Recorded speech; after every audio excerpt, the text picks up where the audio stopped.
சென்னை தனிக்கட்சி ஆரம்பிப்பது குறித்த கேள்விக்கு பதிலளித்த தமிழக பாஜக முன்னாள் தலைவர் அண்ணாமலை, தனிக்கட்சி ஆரம்பிக்கும்போது சொல்கிறேன் என்று தெரிவித்தார். பாஜக நிர்வாகியும் நடிகருமான சரத்குமாரின் மாமியாரும் நடிகை ராதிகாவின் தாயாருமான கீதா ராதாவின் மறைவையடுத்து சென்னையில் உள்ள அவர்களின் இல்லத்துக்கு நேரில் சென்று தமிழக பாஜக முன்னாள் தலைவர் அண்ணாமலை ஆறுதல் கூறினார். இதனைத் தொடர்ந்து செய்தியாளர்களிடம் பேசிய அண்ணாமலை, டிடிவி தினகரன் 2024 முதல் எங்கள் கூட்டணியில் இருந்தார். அவர் சமீபத்தில் கூட்டணியை விட்டு வெளியேறுவதாக அறிவித்தார்.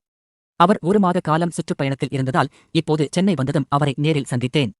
இந்த சந்திப்பின் போது திமுகவை வீழ்த்த தேசிய ஜனநாயக கூட்டணியில் இணைய வேண்டும் என அவரிடம் மீண்டும் வலியுறுத்தினேன். எனவே அவர் நவம்பரில் நல்ல முடிவை எடுப்பார் என்று நம்புகிறேன். இதனையடுத்து பன்னீர்செல்வத்தையும் நான் சந்திக்கவுள்ளேன்.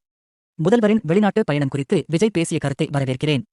ஏற்கனவே திமுக குடும்பத்தின் ஆடிட்டரை துபாய்க்கு செல்லும்போது முதல்வர் ஸ்டாலின் அழைத்துச் சென்றார். அதன் அடிப்படையில்தான் இப்போது விஜய் குற்றம் சாட்டுகிறார். தங்கள் மேல் குற்றம் இல்லை என்றால் முதல்வர் தரப்பு வெளிநாட்டு பயணங்கள் குறித்து வெள்ளை அறிக்கை கொடுக்கட்டும்.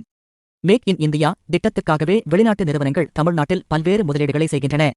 இதனை மறைத்து வெளிநாடுகளில் சென்று முதல்வர் ஸ்டாலின் போட்டோ எடுக்கிறார். கருணாநிதியை துரோகி, மோசக்காரன் என சபாநாயகர் அப்பாவு கடந்த காலங்களில் பேசினார். இப்போது அவர் திமுகவில் உள்ளார். தமிழ்நாட்டில் திமுகவுக்கு எதிராக யாரும் பேசினால் அவரை பாஜகவின் பி டீம் என்று திமுக சொல்கிறது. ரஜினியை நான் அடிக்கடி சந்தித்து வருகிறேன். நட்பு அடிப்படையிலேயே அவரை சந்திக்கிறேன். எனவே அவரை அரசியலுக்குள் இழுக்க வேண்டாம். முதலில் ஒவ்வொரு மாநிலத்திலும் பல்வேறு வரிகள் இருந்தன. இதனால் முதன்முறையாக ஜிஎஸ்டியை கொண்டு வந்தபோது 4 அடுக்கு தேவைப்பட்டது. இப்போது அதனை 2 அடுக்குகளாக குறைத்துள்ளோம் என்றார். நீங்கள் தனிக்கட்சி ஆரம்பிக்க உள்ளீர்களா என செய்தியாளர்கள் கேட்டபோது, தனிக்கட்சி ஆரம்பிக்கும்போது சொல்கிறேன் என்று அண்ணாமலை பதிலளித்துள்ளார்.